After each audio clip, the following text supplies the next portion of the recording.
The lawyer kept saying, "This is for your own good." My children nodded in agreement. No one noticed the date on the file he was holding. I noticed. The conference room smelled like furniture polish and recycled air. Expensive furniture polish. The kind that costs more per bottle than most people spend on groceries in a week. The table was solid mahogany, polished to a mirror shine. I could see my reflection in it, distorted and warped, like looking at yourself in a funhouse mirror. My son sat to my left. My daughter sat to my right. They'd positioned themselves that way deliberately. I knew it the moment I walked in. They'd arrived early. They'd chosen their seats. They'd rehearsed their faces. The lawyer sat across from me. His name was Richard Brennan. I'd known him for 12 years. He'd handled my wife's estate after she died. He'd been professional then, sympathetic. He'd sent a card with a handwritten note. Now he looked at me with practiced concern, the kind you see on the faces of people who get paid to care. "David," he said. His voice was gentle, too gentle. "We're all here because we care about you." I didn't say anything. My son shifted in his chair. "Michael, 32 years old, works in finance, wears suits that cost more than my first car." He cleared his throat. "Dad, we've been worried." I looked at him. His eyes didn't quite meet mine. My daughter reached over and touched my hand. Jennifer, 29, marketing executive. She'd flown in from Denver for this meeting. That should have told me something right there. "We just want to make sure you're okay," she said. Her hand felt cold. Richard slid a folder across the table toward me. It was manila, standard legal size. There was a label on the tab, typed neatly. I could see my name, David Marshall, and below it, a case number. "This is just a formality," Richard said. "We've prepared some documents for your protection." I picked up the folder, opened it. The first page was a petition. Legal terminology filled the page like dense fog. Capacity evaluation, temporary conservatorship, appointed representative. And at the top, in the corner where these things always are, there was a date. March 15th. I read it twice to make sure. Today was April 9th. The petition was dated 4 weeks ago. I looked up at Richard. He was still wearing that expression of gentle concern. Michael was studying his fingernails. Jennifer was watching me with what looked like real worry, except her eyes were dry and her breathing was steady. "When did you file this?" I asked. Richard blinked. "We haven't filed it yet. That's what today is about. We wanted to discuss it with you first, as a family." "The date," I said. "I'm sorry?" "The date on the petition. It's from March." Richard glanced down at the folder. His expression didn't change, but something flickered behind his eyes. Just for a second. Then it was gone. "That's when we started preparing the paperwork," he said smoothly. "Standard practice. We prepare documents in advance so everything is ready when needed." "Started preparing," I repeated. That's right." I closed the folder, set it down on the table. My hands were steady. That surprised me. I'd expected them to shake. "What incident are you referencing?" I asked. Michael spoke up. "Dad, you know what we're talking about." "Humor me." Jennifer squeezed my hand. "The episode last week, when you got confused at the grocery store." I looked at her. "What episode?" "You called me," she said. "You didn't know where you were. You sounded disoriented." "I called you from the store on Chester Avenue," I said. "I asked if you wanted anything while I was there. You said no. We talked for 3 minutes. Then I hung up and finished shopping." "That's not how I remember it," Jennifer said softly. "Then your memory is wrong." Michael leaned forward. "Dad, you're not thinking clearly. That's why we're here." "I'm thinking fine." "You're not," he said. His voice was harder now. "And we can't just sit back and watch you decline. Mom would have wanted us to do something." There it was, the trump card. Mom would have wanted. She was in the kitchen making coffee, and then she was on the floor, and then she was gone. The doctor said she didn't feel anything. I don't know if that's true. I hope it is. "Your mother," I said carefully, "would have wanted you to tell me the truth." "We are telling you the truth," Jennifer said. I opened the folder again, flipped past the petition. There were other documents. Medical evaluation request form, dated March 18th, preliminary financial assessment, dated March 22nd, notification of intent, dated March 25th, all of them before the incident they were talking about, all of them before last week. I looked at Richard. "You requested a medical evaluation 3 weeks before the grocery store incident." "As I said, we'd been preparing—" "For what?" I interrupted. If the grocery store incident was what prompted this, how did you know to prepare documents before it happened? The room got quiet. Richard shifted some papers on the table. We'd observed concerning behavior patterns over time. The grocery store incident was simply the most recent example. What behavior patterns? Memory lapses, confusion, difficulty with routine tasks. Name one. David, this isn't... Name one, I said again. Michael slapped his hand on the table. The sound was sharp in the quiet room. Jesus, Dad, do we really have to do this? We're trying to help you. By taking away my legal authority? By making sure someone responsible is looking after your interests. And who would that someone be? You? If necessary. I looked at my daughter. You agree with this? She didn't look away. Credit to her for that. I do. I'm sorry, but I do. Both of you, I said. You both think I'm incompetent. We didn't use that word, Jennifer said. But that's what this is. A competency evaluation. Richard cleared his throat. The legal term is capacity assessment. It's less stigmatizing. It's the same thing. It's really not. It is, I said flatly. You want a judge to declare me incapable of managing my own affairs so you can do it for me. It's temporary, Richard said, just until we're sure you're okay. And if I'm not okay, according to your assessment, then we make it permanent. The words hung in the air like smoke. I closed the folder, pushed it back across the table. I'm not signing anything. Dad, Michael started, I'm not signing. You don't have to sign today, Richard said quickly. We understand this is a lot to process. Now take some time. Think about it. Talk to your own attorney if you'd like. I don't need time, I said. And I don't need an attorney because I'm not doing this. I stood up. My chair scraped against the floor. The sound was loud. We're not giving you a choice, Michael said. I looked down at him. Yes, you are. This is a voluntary petition. I have to consent. Not if we can demonstrate you lack capacity to consent, Richard said. His voice was still gentle, but there was steel underneath now. In that case, we can proceed without your signature. Good luck with that. I walked toward the door. Dad, Jennifer called. Please, don't leave like this. I stopped, turned back. You flew in from Denver for this meeting. Yes. How long ago did you book the flight? She hesitated, just a fraction of a second, but it was enough. 3 weeks, I said. You booked it 3 weeks ago, before the grocery store incident, before any incident. You planned this meeting before you had a reason to hold it. That's not... It is, I said. You all planned this. You coordinated, you prepared documents, you scheduled flights. You did all of this before anything happened that would justify doing it. Michael stood up. We're trying to protect you. From what? From yourself. I looked at all three of them, my children, the lawyer who'd helped bury my wife. They looked back at me with expressions of concern and determination and something else I couldn't quite name. I'm leaving now, I said. Don't follow me. I opened the door and walked out. The hallway was empty and fluorescent bright. My footsteps echoed on the tile floor. Behind me, I heard voices, low and urgent. I didn't turn around. The elevator was at the end of the hall. I pressed the button, waited. The mechanism hummed and clicked somewhere above me. The elevator doors opened, I stepped inside, pressed the button for the ground floor. The doors started to close. Michael appeared in the hallway. He was moving fast, almost running.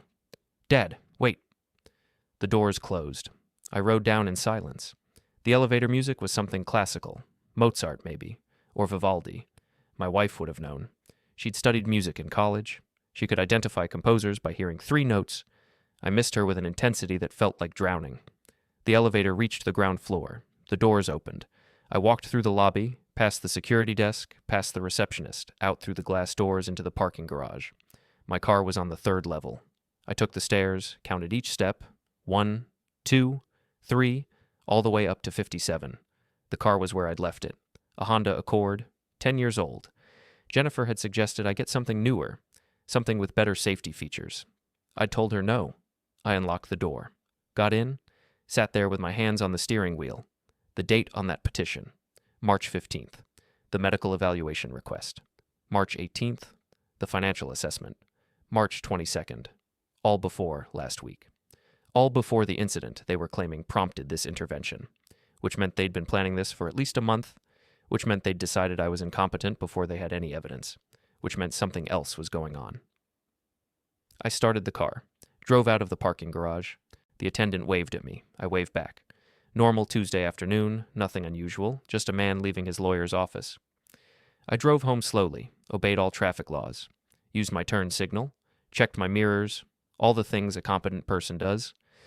My house was in Riverside. Quiet neighborhood, tree-lined streets.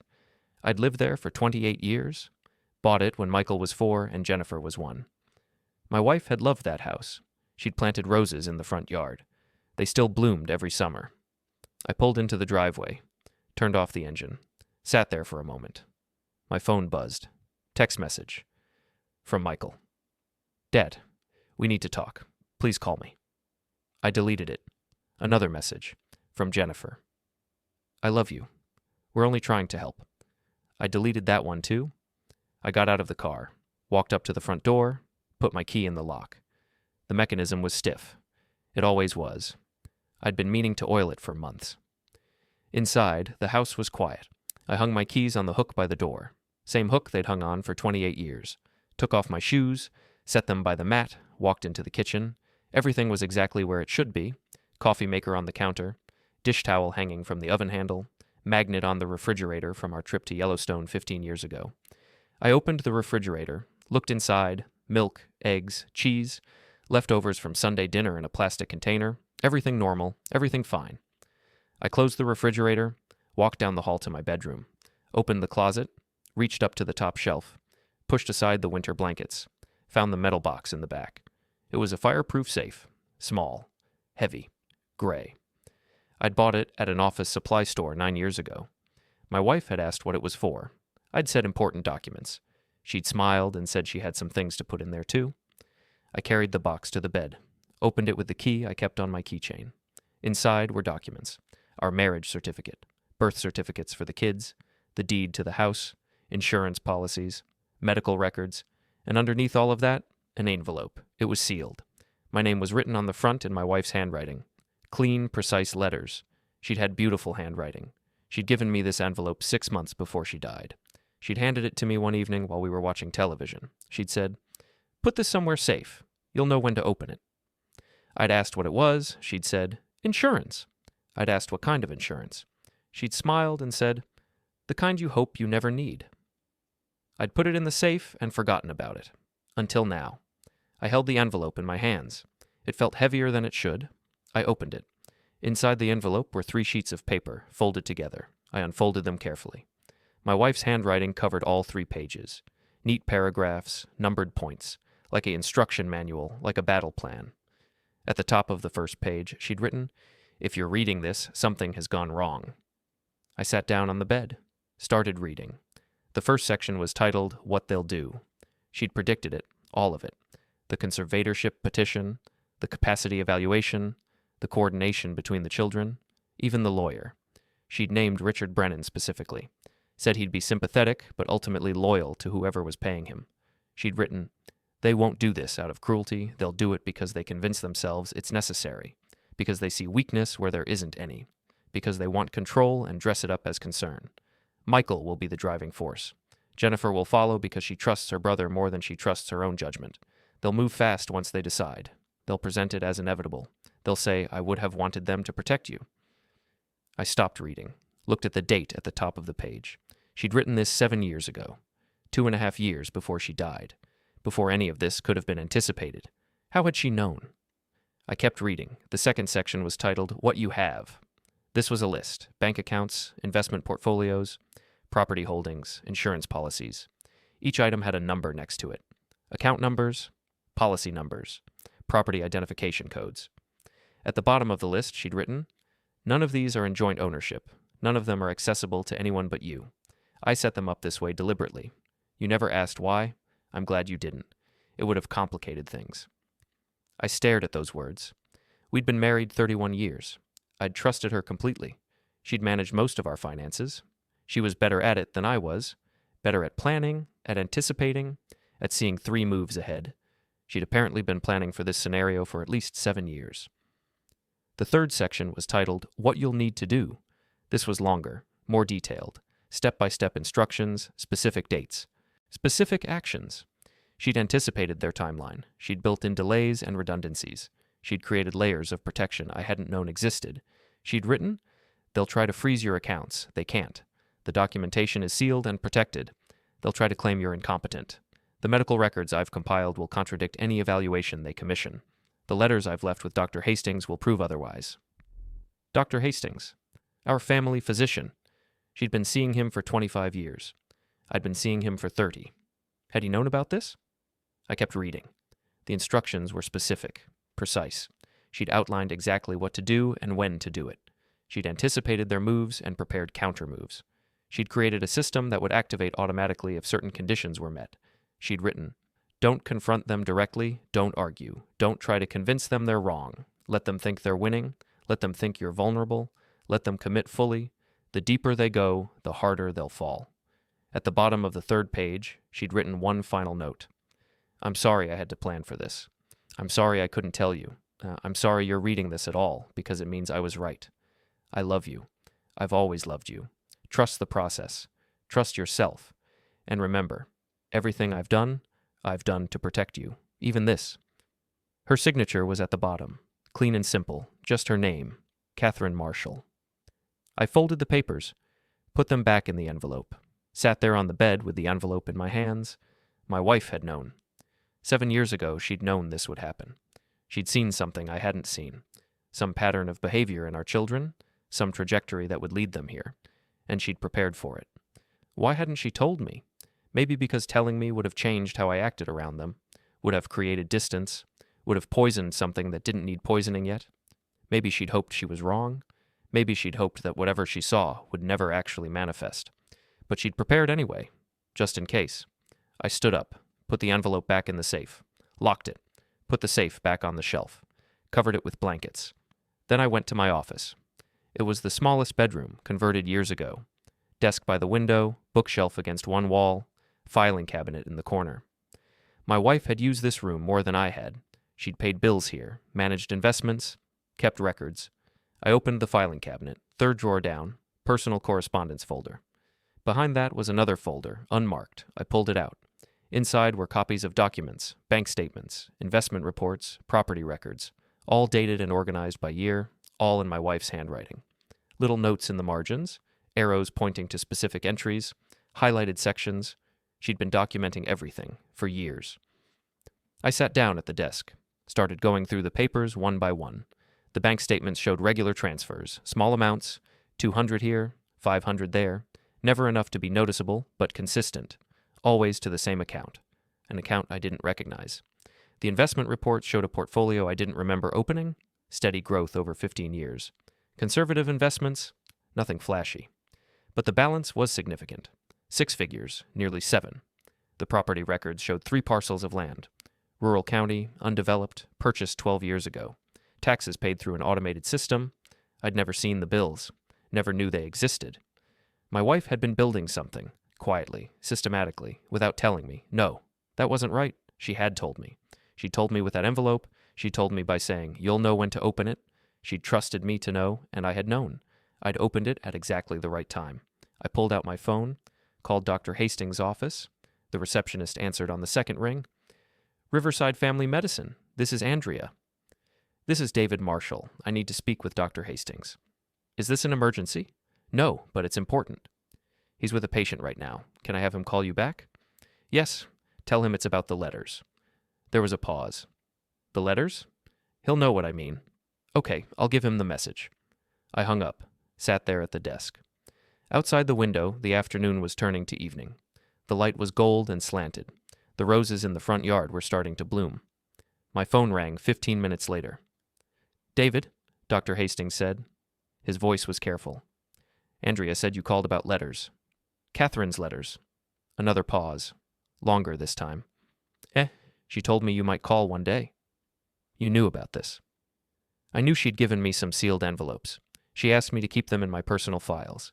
She said if you ever called asking for them, I should give them to you immediately." "How many envelopes?" 3, each one labeled with different instructions. I've never opened them. She said they weren't for me to read." "When did she give them to you?" 7 years ago, maybe 8. I'd have to check the exact date." "Can I come get them?" "Of course. I'm at the office until 6. After that, I can meet you somewhere else. I'll come now. I'll be here." I stood up, grabbed my keys, walked out to the car. The medical office was downtown, 20-minute drive. I made it in 15, parked in the lot behind the building, walked in through the back entrance. The waiting room was empty. Andrea was at the reception desk. She looked up when I came in. "Mr. Marshall, Dr. Hastings said to send you right back." I walked down the hallway. His office was at the end. The door was open. He was sitting at his desk, 3 envelopes laid out in front of him. Dr. Hastings was in his late 60s. Gray hair, wire-rimmed glasses. He'd been our doctor since before the children were born. He'd delivered Jennifer. "David," he said, "sit down." I sat, looked at the envelopes. Each one had a label, written in Catherine's handwriting. First envelope, medical records, open first. Second envelope, legal documentation, open second. Third envelope, for David only, open last. Dr. Hastings pushed them across the desk. She made me promise 2 things. First, that I would never open these myself. Second, that I would give them to you immediately if you asked. No questions, no delays. Did she tell you what was in them? No, and I didn't ask. Catherine was a remarkable woman, very private about certain things, very deliberate. If she wanted something done a specific way, there was always a good reason. I picked up the first envelope. It wasn't sealed, just folded closed. I opened it. Inside were medical records, my medical records, copies of every examination, every test, every routine checkup I'd had for the past 10 years, each one documented carefully, each one showing normal results, normal cholesterol, good cognitive function, no signs of decline, no signs of dementia, no signs of anything that would suggest incompetence. At the bottom of the stack was a letter, handwritten, addressed to whom it may concern. It was from Dr. Hastings, dated 3 days before my wife died. It read, "I have been David Marshall's primary care physician for 30 years. I have examined him regularly and comprehensively throughout this time. He is in excellent health for his age. His cognitive function is normal. His memory is sharp. His judgment is sound. Any suggestion to the contrary would be medically unfounded and factually incorrect. If this letter is being read, it is because someone is questioning his capacity. I state unequivocally that David Marshall is fully capable of managing his own affairs. He was capable when I wrote this, and unless significant medical changes have occurred, he remains capable now." The signature was Dr. Hastings. The date was 3 years old. I looked up at him. "You wrote this before she died." "She asked me to. She said she wanted it on record, just in case." "Just in case of what?" "She didn't say, but she was insistent. She said the date mattered. She said it had to be written before any issues arose, so that no one could claim I was being influenced by current circumstances." "Did she tell you what she was anticipating?" Dr. Hastings took off his glasses, cleaned them with his tie, put them back on. "No, but I could guess. She was very protective of you, very aware of certain dynamics in your family. She never said anything directly, but I got the impression she was concerned about how things might go after she was gone." I put the letter back in the envelope, picked up the second one. Legal documentation, open second. Inside were more papers, notarized documents, power of attorney forms, healthcare directives, financial authorizations, all dated 7 years ago, all signed by my wife and witnessed by 2 people I didn't recognize. But what made me stop breathing was the cover letter. It was from a law firm in Portland, Crane & Associates. Not Richard Brennan's firm, a different firm entirely. The letter stated that Catherine Marshall had retained their services to manage certain legal matters on behalf of her husband. It outlined the scope of their representation. It included a retainer agreement. It was signed by a senior partner named Elizabeth Crane. And at the bottom, there was a phone number, with a note in my wife's handwriting. "They know everything. They're expecting your call." I looked at Dr. Hastings. "She hired lawyers." "Apparently." "Why didn't she use Richard Brennan?" "Maybe she didn't trust him." "She used him for her estate." "Different purpose," Dr. Hastings said. "An estate is public record, has to go through probate. But what she was doing here? This looks like something she wanted to keep private." I opened the third envelope. "For David only, open last." This was shorter, just 1 page, another letter from my wife. "David," it began. "If you're reading this in Dr. Hastings' office, then you've already opened the first 2 envelopes. Good. That means you're following the sequence. That means you're taking this seriously. I need you to call Elizabeth Crane immediately. She has the rest of the documents. She has the complete strategy. She's been holding them for years. She thinks I'm paranoid. Maybe I am. but I'd rather be paranoid and prepared than trusting and vulnerable. The children will move fast. You need to move faster. Don't let them see you react. Don't let them know you have this information. Let them think they're in control. They're not. They never were. I love you. C. I folded the letter, put it back in the envelope, put all 3 envelopes in my jacket pocket. Thank you, I said to Dr. Hastings. You don't have to thank me. I'm just keeping a promise. Still, thank you. He walked me to the door, stopped me with a hand on my arm. David, whatever Catherine was preparing for, I hope it doesn't come to that. It already has. His expression shifted. They've started. This morning. Conservatorship petition, capacity evaluation. The whole thing. Christ. Yeah. Do you need anything from me? Testimony? Additional documentation? Not yet, but I might. Can I call you? Anytime, day or night. I walked out through the waiting room. Andrea smiled at me. I tried to smile back, not sure how well it worked. The parking lot was emptier now. The sky was darkening. A few stars were starting to show through the light pollution. I got in my car, pulled out my phone, dialed the number from the letter. A woman answered on the 3rd ring. Crane and Associates, this is Elizabeth Crane. My name is David Marshall. Catherine Marshall was my wife. There was a brief pause. Then, Mr. Marshall, I've been expecting your call. Actually, I've been expecting it for 3 years. I was starting to think it wouldn't come. It's happening, I said. What she predicted. It's all happening. Where are you right now? In a parking lot. Downtown. Can you come to my office? We need to talk in person, and we need to talk tonight. What's the address? She gave it to me. Portland. An hour away if traffic was good. 90 minutes if it wasn't.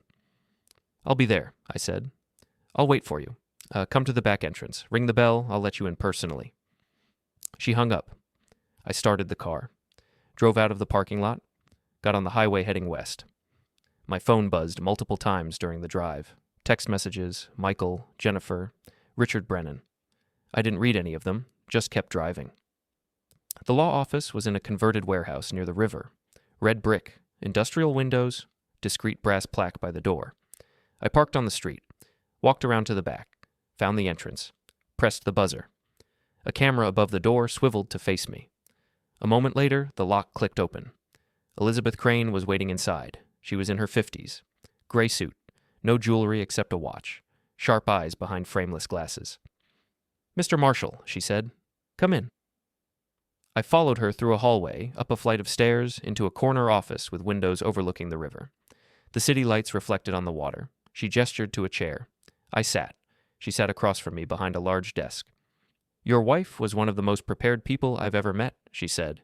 She retained our services 7 years ago, paid us a retainer and an annual fee to keep her files active and ready. She gave us very specific instructions, told us exactly what to prepare and exactly when to expect your call. What did she tell you to prepare? Elizabeth opened a drawer, pulled out a thick folder, set it on the desk between us. Everything, she said. I woke up at 6. The house was quiet. Morning light came through the bedroom curtains in thin strips. I lay there for a moment, remembering yesterday, the conference room, the documents, the wrong dates, my wife's letters, Elizabeth Crane's office. All of it was real. All of it was happening. I got up, showered, dressed in clothes I'd wear to a bank, khakis, button-down shirt, clean shoes, nothing too formal, nothing too casual, just a man doing normal business. Downstairs, I made coffee, stood at the kitchen window while it brewed. The roses in the front yard were blooming fully now, red and white. My wife had planted them from cuttings, said it was cheaper than buying mature plants, said they'd grow stronger if they started from nothing. She'd been right about that, too. I drank the coffee black, ate toast with butter, read the newspaper that had been delivered to the front porch. Local news, national news, sports scores, none of it mattered. But the routine was important. Elizabeth had been clear about that. Keep everything normal. Keep everything documented. Show that your life is orderly and consistent. At 8:30, I drove to the bank. It was the same branch I'd used for 30 years. Brick building on Center Street, parking lot in the back. I'd been coming here since before the kids were born. Same location, different staff now. The woman who'd been manager when we first moved to Riverside had retired 5 years ago. The new manager was younger, professional, efficient. Her name was Patricia Chen. I walked into the lobby. There were 3 people in line. I waited, checked my phone. No new messages. That was unusual. Usually Michael or Jennifer would have texted by now. The silence was deliberate, strategic. They were regrouping. When my turn came, I approached the counter. The teller was a young man, mid-20s. Name tag said James. "Good morning," I said. "I need to speak with Patricia Chen."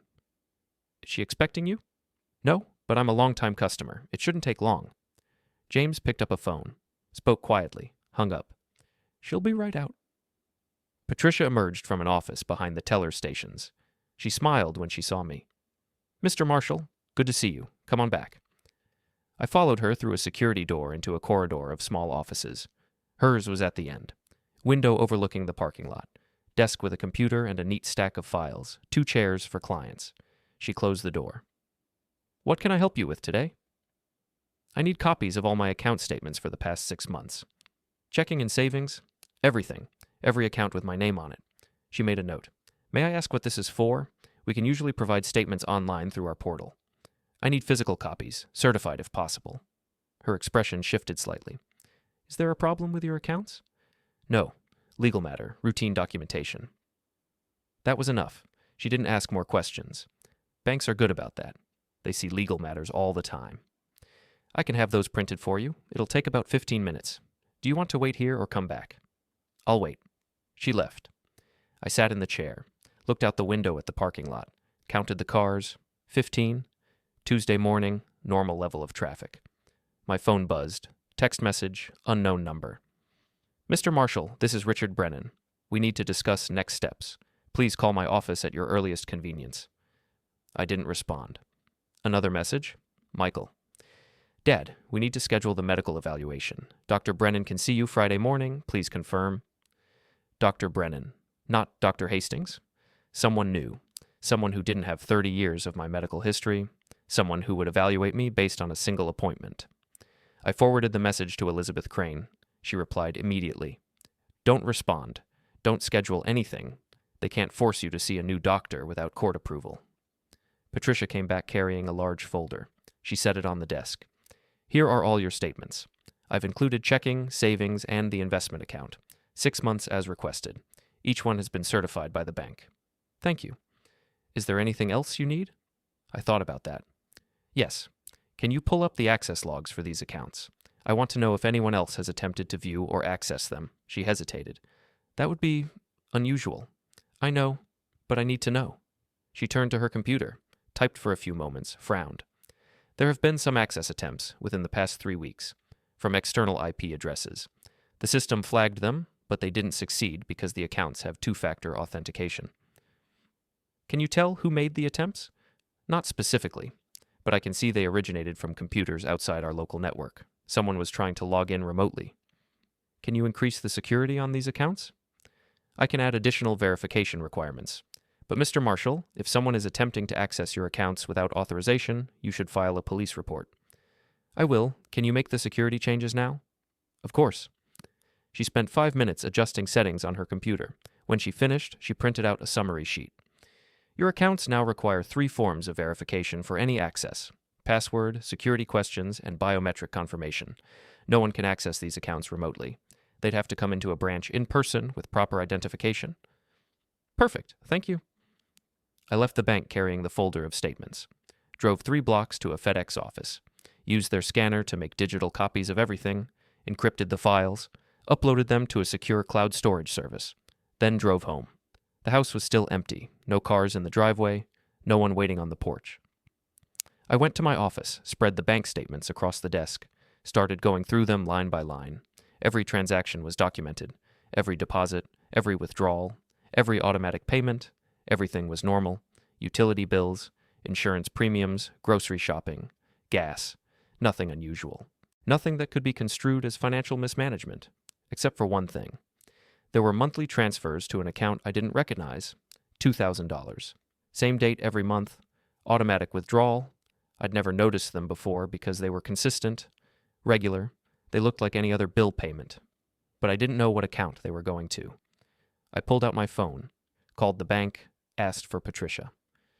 "Mr. Marshall," she said, "what can I help you with?" "There are monthly transfers on my statements, $2,000 to an account ending in 7743. Can you tell me what that account is? Let me look. I heard keyboard clicking. That's a trust account. Established 7 years ago. The beneficiary information is sealed. Can you tell me who set it up? One moment. More clicking. It was established by Catherine Marshall. You were listed as the contributing party. She was listed as the administrator. My wife. Another account. Another piece of the structure she'd built. Is that account still active? Yes. The balance is, let me see, $174,000. I did the math. $2,000 a month for 7 years. $24,000 a year. Times 7. $168,000. Plus interest. That matched. Who can access that account? According to the documentation, only you. But there's a condition. What condition? The account can only be accessed if you personally visit a branch and provide specific documentation. Photo identification, a sealed letter from the original administrator, and a secondary verification code. Do you have the letter? No, it would have been kept by the administrator, Catherine Marshall. The third envelope, the one Dr. Hastings had given me. For David only, open last. I hadn't opened it yet. Thank you, I said. Is there anything else? No, that's all. I hung up, pulled out the third envelope, opened it. Inside was a short letter and a verification code. David, the letter read, if you're reading this, you've found the trust account. The money is yours. It always was. I set it up as a safety net. If anyone tries to take control of your assets, this account is protected. They can't touch it. They can't even see it. The verification code will give you access. Use it when you need it. Use it wisely. I love you. See? The verification code was alphanumeric, 12 characters. I memorized it. Then burned the letter in the kitchen sink, washed the ashes down the drain, $174,000, protected, invisible, ready when I needed it. My wife had been building an arsenal. The doorbell rang. I looked through the window. A delivery truck, UPS. The driver was carrying a package. I opened the door. David Marshall? Yes. Package for you. Needs a signature. I signed. He handed me the package. Small box, plain brown shipping paper. No return address. I closed the door. Took the package to the kitchen. Opened it carefully. Inside was a cell phone. New, still in plastic. And a note. The note was typed. Use this for all sensitive communications. Your current phone may be compromised. Dispose of it safely. EC. Elizabeth Crane. I took the new phone out of the package. Turned it on. It was already set up. One contact programmed in. Elizabeth Crane. One message waiting. Call me on this line immediately. I called. Mr. Marshall, she said. I'm glad the phone arrived. From this point forward, use only this phone for anything related to the case. Your other phone is likely being monitored. Monitored? Your son works in finance. He has access to resources. It's not difficult to track someone's phone if you know what you're doing. Better to be cautious. What should I do with my old phone? Keep it. Keep using it for normal things. Let them see your routine. Let them think they know what you're doing. But anything sensitive, use the new phone. Understood. Did you get the bank statements? Yes, everything is documented. There were access attempts from external IP addresses. The bank flagged them. Perfect. That establishes attempted unauthorized access. We can use that. There's something else. A trust account. My wife set it up. $174,000. Protected. They can't see it. Silence on the line. Then, your wife was extraordinary. She was. That changes things. That gives us leverage. If they try to claim financial emergency, if they try to suggest you're running out of money or being taken advantage of, we can prove otherwise. You have substantial protected assets. What's the next step? We wait. We let them make their next move. They've asked you to schedule a medical evaluation. You've declined. They'll escalate. They'll try to get a court order. When they do, we respond, not before. We want them committed to their position before we show our hand. How long will that take? Based on your wife's timeline, 3 to 5 days. They'll get impatient. They'll push harder. They'll make mistakes. And then? And then we dismantle their case piece by piece. But for now, you wait. You maintain your routine. You document everything. You don't engage with them directly. Can you do that? Yes. Good. I'll be in touch. She hung up. I spent the rest of the day organizing documents, made folders, labeled everything, created a timeline of events, documented every interaction, every message, every phone call. At 4 o'clock, my old phone rang. Michael. I answered. Hello. Dad, we need to talk about Friday. I'm not going to see Dr. Brennan. You have to. It's necessary. No, it isn't. Dad, please, don't make this harder than it needs to be. I'm not making anything hard. You are. We can do this the easy way or the hard way. Your choice. There is no hard way. I'm a competent adult. You can't force me to do anything. We can if we get a court order. Then get a court order. Silence. I could hear him breathing, controlled, measured. You're being unreasonable, he said. I'm being clear. If you want me evaluated, take it to a judge. Let a judge decide if there's any basis for your concerns, otherwise leave me alone. You're going to regret this. Maybe, but it's my choice to make. I hung up. The new phone buzzed. Elizabeth Crane. Well done. You've forced their hand. They'll file for a court order now. Probably tomorrow or the next day. When they do, we'll be ready. How do you know what I just said? I'm monitoring your old phone. I told you, use only the new phone for sensitive communications. You're listening to my calls? Only the ones to your old phone. It's legal. You're my client. I'm protecting your interests. And I needed to hear how you handled that conversation. You did well. I felt strange about that. Violated somehow, but also protected. She was 3 moves ahead, just like my wife had been. What happens next? I asked. We wait for them to file, then we respond, then we win. She hung up. I sat in the office as the light faded outside. The roses in the front yard were dark shapes against the grass. The street was quiet, a normal Tuesday evening in a normal neighborhood. But nothing was normal anymore. Everything had changed. My children were trying to take away my autonomy, and I was learning how to fight a war I'd never wanted to fight. I thought about Catherine, the way she'd smiled, the way she'd held my hand, the way she'd known things without having to say them. She'd known this would happen. She'd seen it coming years ago, and she'd prepared me for it without ever telling me what she was preparing me for. She'd trusted me to figure it out when the time came. I hoped I wouldn't disappoint her. Wednesday morning started with rain. I woke to the sound of it on the windows, steady and gray, the kind of rain that looks like it might last all day. I made coffee, checked both phones. The old phone had 3 missed calls from Michael, 2 from Jennifer, 1 voicemail from Richard Brennan's office. The new phone had 1 message from Elizabeth Crane. They filed this morning, emergency conservatorship petition, court hearing scheduled for Monday. We have 4 days to prepare. Come to my office at 10. Bring everything. I finished the coffee, dressed in the same clothes from yesterday, checked the house to make sure everything was secure, locked windows, locked doors, set the alarm system. My wife had insisted on installing it 5 years ago, said it made her feel safer. I'd thought it was unnecessary. Now I understood. She hadn't been worried about burglars. The drive to Portland took an hour. Rain the whole way. Traffic moved slowly. I listened to a podcast about history, something about ancient Rome, the fall of the Republic, the rise of the Empire, how systems collapse from within. Elizabeth's office looked different in daylight, less dramatic, more businesslike. I parked in the back lot, used the rear entrance, climbed the stairs to her office. She was waiting with 3 other people, 2 men and a woman. All of them wore suits. All of them looked serious.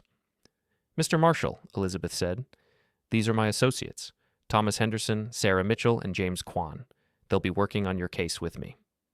We shook hands, professional grips, evaluating eyes. Sit down, Elizabeth said. We have a lot to cover. The conference table was covered with documents, my bank statements, medical records, the petition from Michael and Jennifer, court filings, evidence logs. Elizabeth pulled up a chair. They moved faster than expected. The emergency petition claims you're at immediate risk of financial exploitation and physical harm. They've listed 3 specific incidents to support their claim. What incidents? She read from the petition. First, alleged confusion and disorientation at a grocery store on April 2nd. Second, failure to pay utility bills resulting in service interruption on March 28th. Third, concerning statements made to family members suggesting paranoid ideation and conspiracy theories. None of that is true. I know. We have documentation proving otherwise.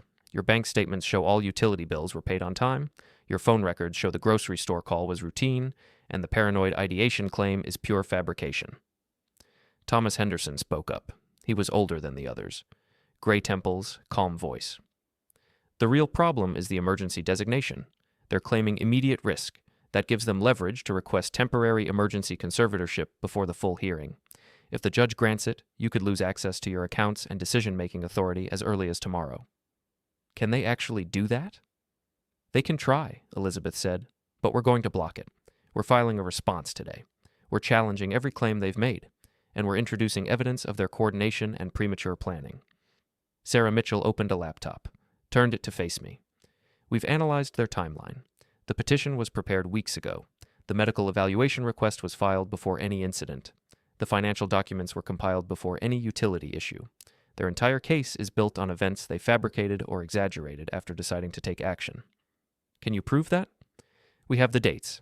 We have the documentation. We have Dr. Hastings' letter, and we have something else. Sarah clicked to a new screen. We have communication records showing Michael and Richard Brennan exchanged 47 emails over the past 6 weeks.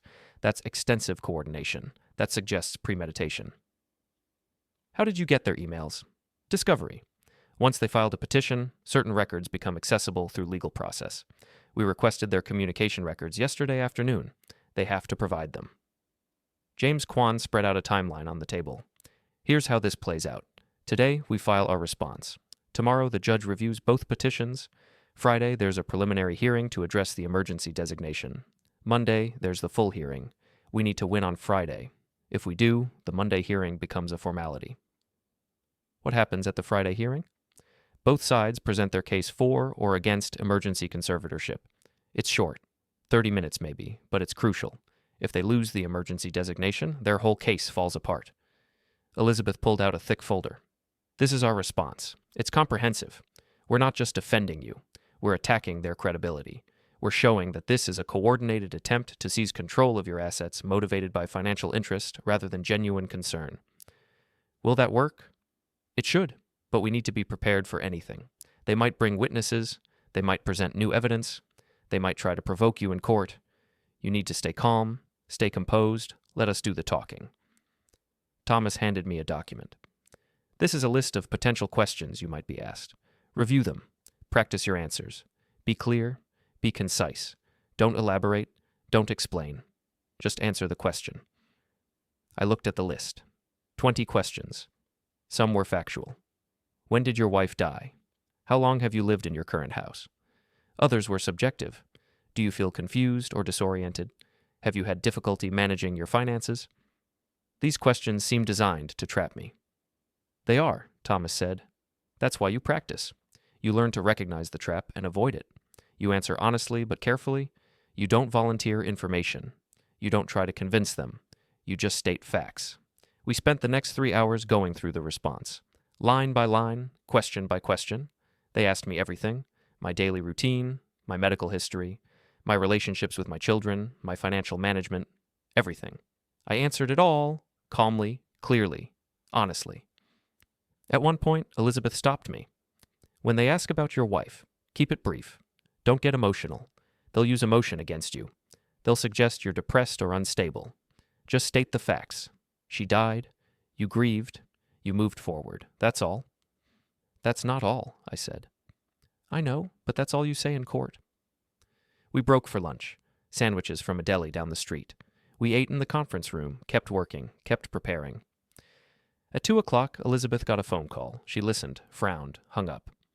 The emergency hearing has been moved up, tomorrow morning, 9 a.m. They pushed for an earlier date. The judge granted it. Why would they do that? They want to move fast, before we're fully prepared, before their narrative can be questioned. It's a tactical decision. Are we ready? We're ready, but we need you to be ready too. Can you be in court at 9 a.m. tomorrow? Yes. Good. Wear what you're wearing now. Look professional but not overdressed. Be punctual. Sit where we tell you to sit. Don't react to anything they say. Don't make facial expressions. Just sit quietly and let us handle it. I can do that. I know you can. Elizabeth walked me to the door at 4 o'clock. Go home. Rest. Review the questions. Practice your answers. Don't drink tonight.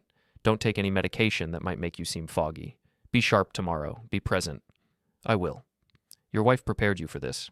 She knew you could handle it. Trust that. I drove home in the rain. It had lightened to a drizzle. The traffic was heavier now. Rush hour, people leaving work. Normal Wednesday afternoon. My old phone rang. Jennifer. Dad, please talk to me. What do you want to talk about? The hearing tomorrow. You don't have to do this. You can agree to the evaluation. You can make this easier for everyone. I don't want to make it easier. I want the truth. The truth is that we're scared. The truth is that we love you. The truth is that we can't watch you hurt yourself. I'm not hurting myself. I'm living my life. That's not what it looks like from where we're standing. Then maybe you're standing in the wrong place. She was quiet for a moment. Michael says you're being stubborn. He says you're refusing to see reason. Michael wants control. That's not the same as reason. He wants to protect you. He wants to protect himself. There's a difference. Dad, please. Just agree to the evaluation. Just let them make sure you're okay. Then we can all move forward. I am okay. And I don't need their evaluation to prove it. You're going to lose tomorrow. The judge will see that you're not cooperating, that you're not rational, and then we'll get the emergency conservatorship anyway. Maybe, but at least I'll have tried. Tried to do what? To stand up for myself. She hung up. I got home at 5:30. The house was dark. I turned on lights, checked the alarm. Everything was secure. I spent the evening reviewing the questions, practicing answers, out loud, in the mirror, over and over until they became automatic. Question: do you feel confused or disoriented? Answer: no. Question: have you had difficulty managing daily tasks? Answer: no. Question: do you understand why your children are concerned? Answer: they've expressed concern. I don't share their assessment. Short, clear, factual. No emotion, no elaboration. At 9 o'clock, my new phone buzzed. Elizabeth Crane. How are you feeling? Nervous. Good. Nervous is fine. Nervous means you're taking this seriously. Just channel it into focus. Remember everything we talked about. Remember who you are. Remember what your wife knew about you. She knew I was stronger than I looked. She was right. Prove it tomorrow. I will. I went to bed at 10, set 2 alarms, laid out my clothes, checked the route to the courthouse. It was downtown Portland. Parking would be difficult. I'd need to leave early. I didn't sleep well, kept waking up, checking the time, going over the questions, practicing the answers in my head. At 3 a.m., I gave up on sleep. Got up, made coffee, sat in the kitchen watching the rain. My wife's roses were out there somewhere in the dark, blooming whether I could see them or not. She'd planted them because she wanted something beautiful to outlast her, something that would keep growing even when she was gone. She'd planted other things too, legal structures, financial protections, evidence, documentation, a whole system designed to protect me from this exact moment, and now it was time to see if it worked. At 6 a.m., I showered, dressed, checked everything twice. Keys, wallet, both phones, the documents Elizabeth had given me, everything I might need. At 7 a.m., I left the house, drove to Portland. The rain had stopped, but the sky was still gray. Traffic was light. I made good time. The courthouse was a stone building downtown, imposing, formal. I parked in a garage 2 blocks away, walked through puddles, checked in at the security desk. Elizabeth was waiting in the lobby. She looked sharp, professional, ready. "Good morning," she said. "You look good. How do you feel?" "Ready." "Perfect. The hearing is in 20 minutes. Courtroom 4B, 3rd floor. Michael and Jennifer are already here. Richard Brennan is with them. Don't acknowledge them. Don't make eye contact. Just walk past them like they're strangers." "Okay." "Thomas, Sarah, and James are already in the courtroom. They've set up our materials. Everything is ready. All you have to do is sit where we tell you and answer questions if the judge asks them directly.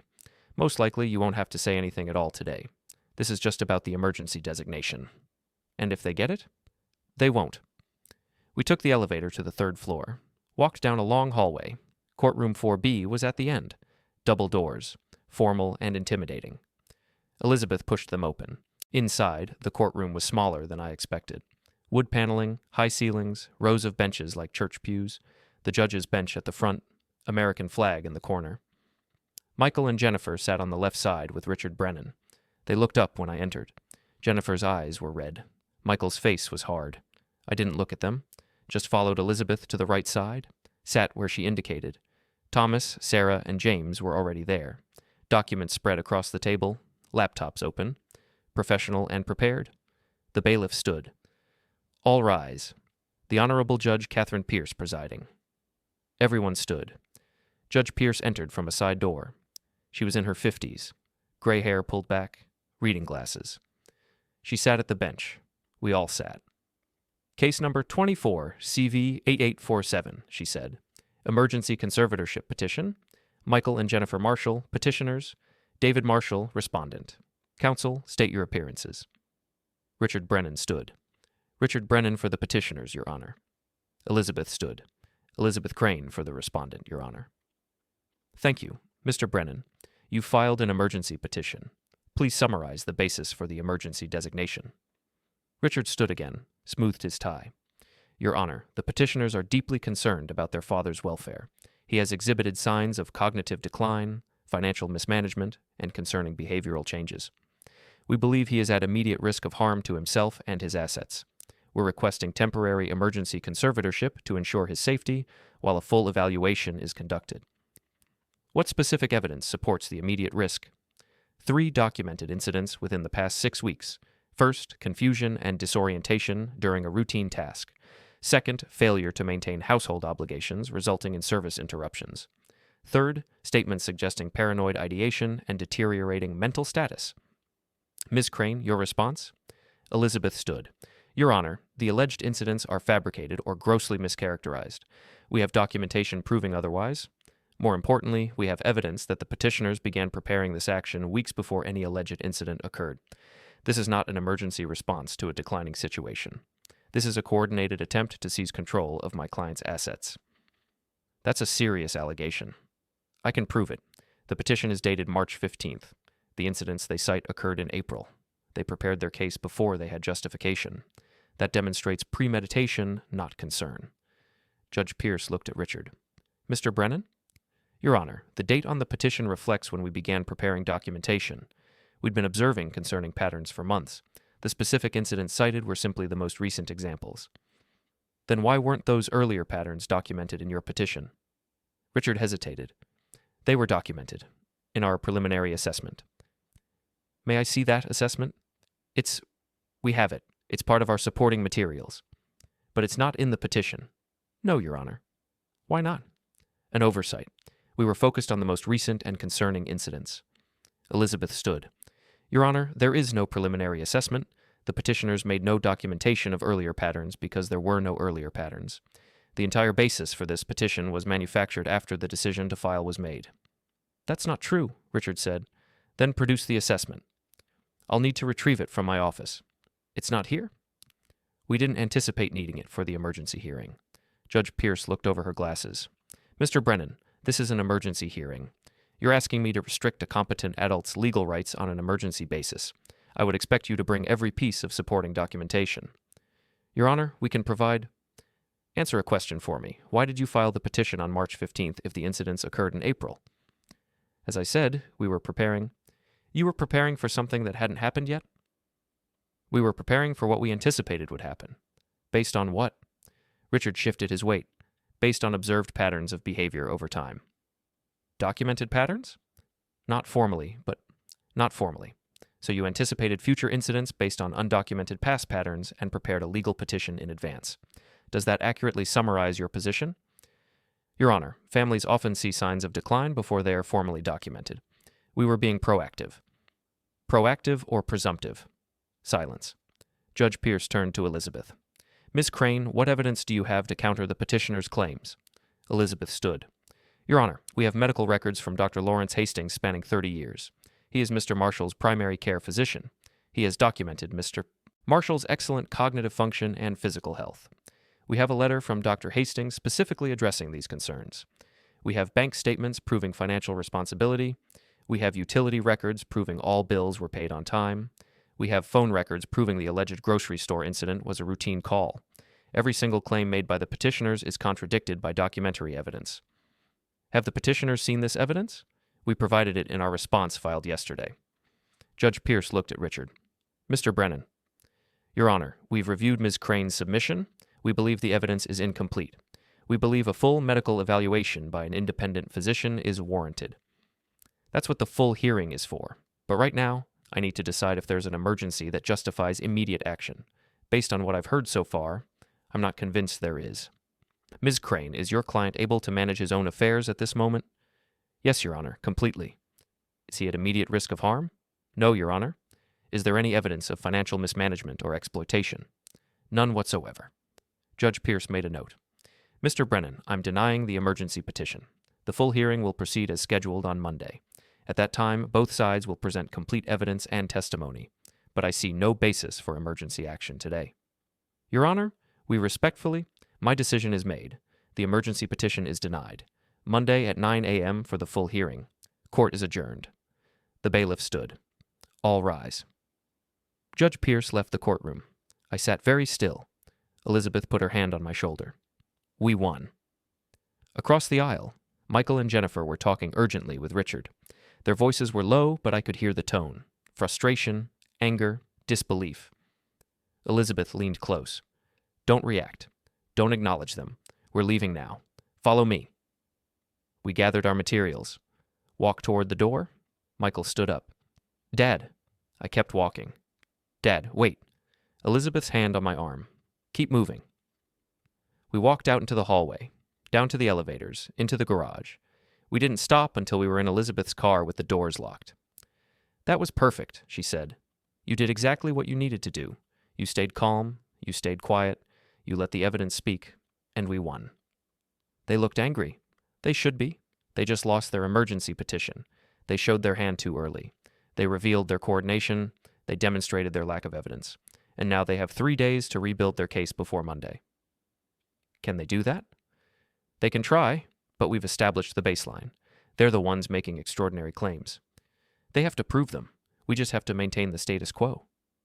What happens now? Now you go home. You maintain your routine. You document everything, and you let me handle the legal work. Monday will be different. Monday you'll have to testify. But today you did your part. You showed the judge you're competent and calm. That matters. She drove me back to my car.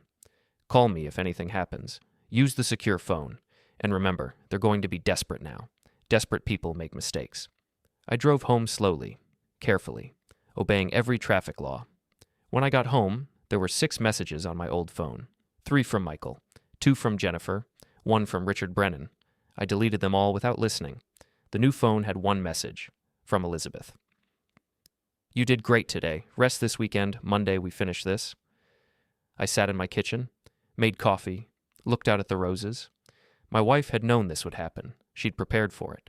She'd trusted me to see it through. Tomorrow was Friday, then the weekend, then Monday.